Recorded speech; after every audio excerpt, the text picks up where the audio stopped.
Mula sa inihaing sex education bill ni Risa Hontiveros matapos itong ulanin ng mga batikos. Ang isang dating opisyal ng gobyerno, pinuna rin ang nasabing senador kahit pa binawi na ng mga ito ang kanilang pirma. Si Sara Santos sa detalye. Yung panukalang batas na yan, natatawa nga ako rito sa mga nag-atrasa na mga senador. Kung ano sinasabi nila ngayon, kailangan pag-aralan.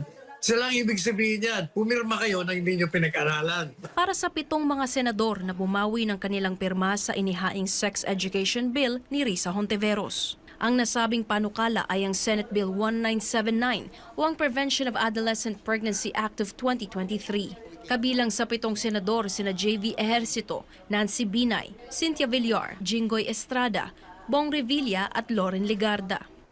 Ngayon, nung binatikos, biglang umatras kayo. O yan ang uri ng mga senador meron tayo.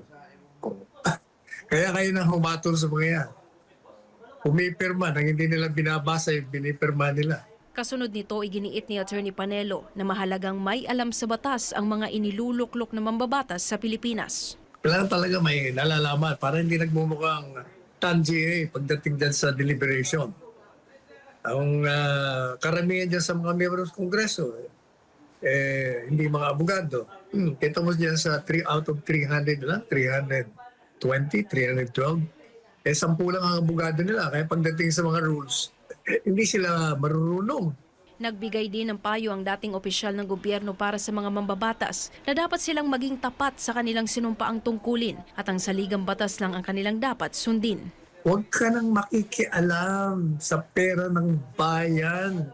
Hayaan mo na yung executive dyan. Kayong mga legislador, dapat talaga yung pagguhit lang ng batas. Wala nang iba.